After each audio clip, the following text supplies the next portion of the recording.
Robert, and I'm working on a library called SharpNav, which is essentially a C# port of Recast. And what that does is it generates navigation meshes from level models for games. So it takes in what's called triangle soup, which is just an array of vertices and an array of indices that form triangles, and it generates a mesh that contains the walkable areas of that model, which you can then use to pathfind. And so I'm planning on doing this, being able to generate a map in real time as a level loads, and also being able to regenerate the navigation mesh for dynamic objects.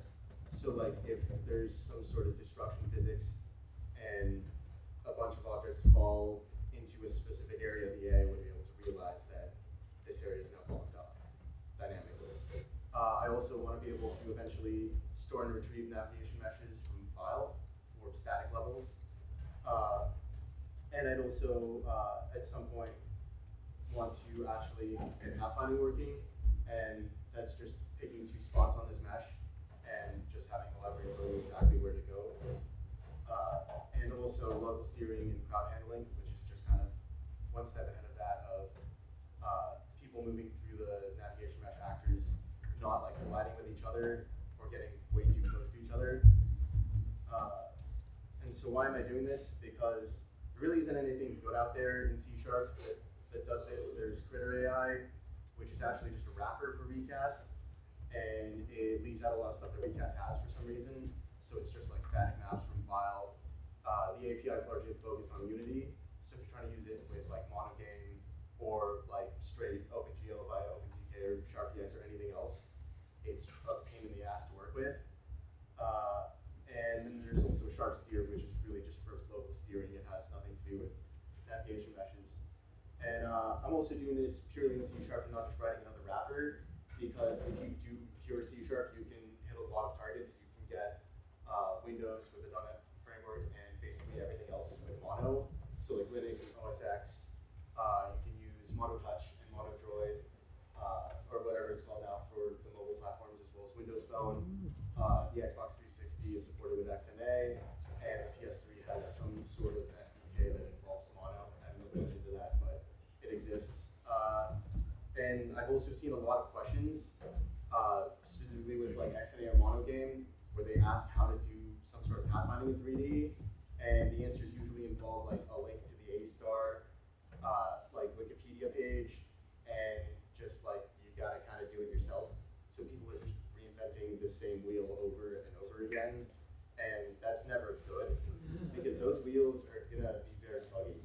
So I feel like I should talk about Recast and Detour, which is kind of like the de facto standard for this now. It's written in platform-independent C++. It's pretty well designed and it's very fast.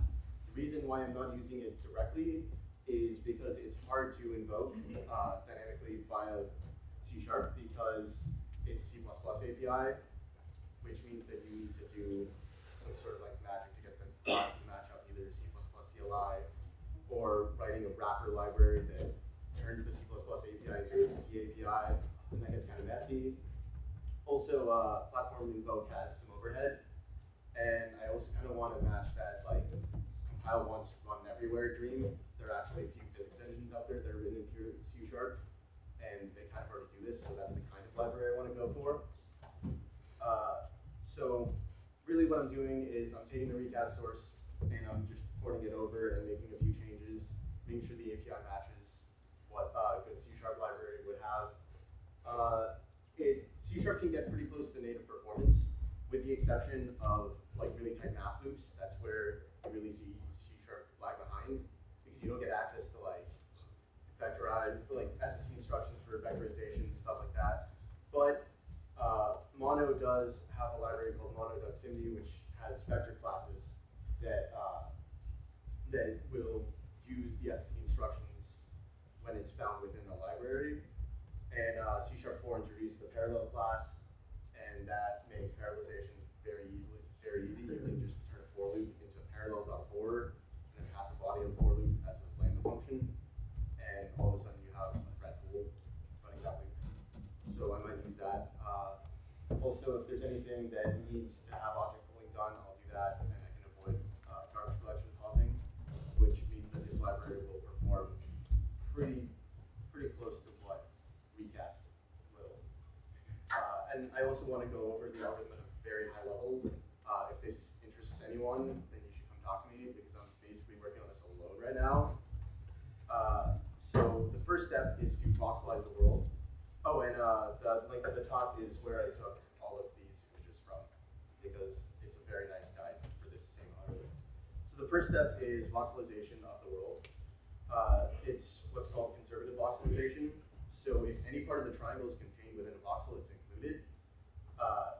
And the way you do this is you calculate the bounding box of the triangle, and then you go over each triangle, and using what's called the Sutherland-Hodgman algorithm, you clip the triangle within a voxel column vertically, and then you take the lowest vertex and the highest vertex, and just kind of put those to the voxel grid, and then all voxels in that range are included.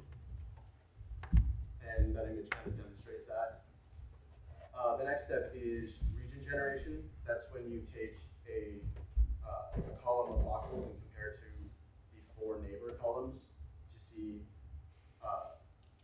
what's walkable and what isn't, like what is connected together, and those generate regions. So you kind of just clump regions together into areas, and then you use the watershed algorithm to flood fill and actually split them up into discrete regions. And then you also do some work afterwards to kind of clean it up, because you're going to get some small regions or some like significantly like way too large regions. And so what a level will look like at this stage is this.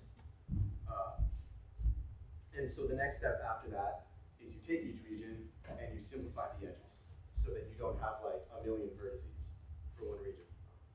And you do that by walking along the edge to generate contour. And then if there's a region that's like bounded by another region, you can just take the 2 furthest vertices and say those are the only necessary ones. Otherwise, you have to do a little bit more math and just kind of heuristic to determine what the actual boundary is. And so after that's run, the level will look like this. And then once you do that, you want to generate convex polygons, because some of these region polygon things are going to be concave, and that's not good for pathfinding. So essentially what you do is you just triangulate the whole thing, and then you extract convex polygons out of it. And so then you'll see like everything here is now convex. And then after that, so now you have all these triangles, but at no point was it actually taking into account the height values. It was just looking at it kind of top down and just seeing what was connected together. So then you go back to the original height data that you got by voxelizing the world, and you just kind of check different parts of the height field against your triangle, and if it's too far, then you kind of add a vertex, and then you just retriangulate. And then you have this, which is essentially the final mesh for a level. And this you can navigate pretty nicely. There's actually a whole bunch of other algorithms for navigating this, which aren't necessarily A-star. They're actually a lot faster than A-star. But I'll go over that probably for my second presentation. Anyways, I have a little demo. So I took a little bit of time to create an example. And so this was the demo level that Recast came with. So if you've seen the Recast Google Code page, you'll see the same level. So if we press P, the world becomes instantly voxelized, and you also visualize that transparently. So you can see that the entire world is now encompassed by these voxels. And if I press that key again, so that generates what's called an open height field, which is essentially the inverted version of the voxelized world. And I'm only rendering the bottom parts, but this is where all of the floors are in the level. So I actually kind of wanted to have regions generated by now, which means this would be multicolored based on what's kind of close together, but I don't have that yet. So that's what I'm working on. And yeah, So thanks to Professor Muthrie, Professor Goldschmidt, Sean O'Sullivan, and RCOS. You guys, are there any questions?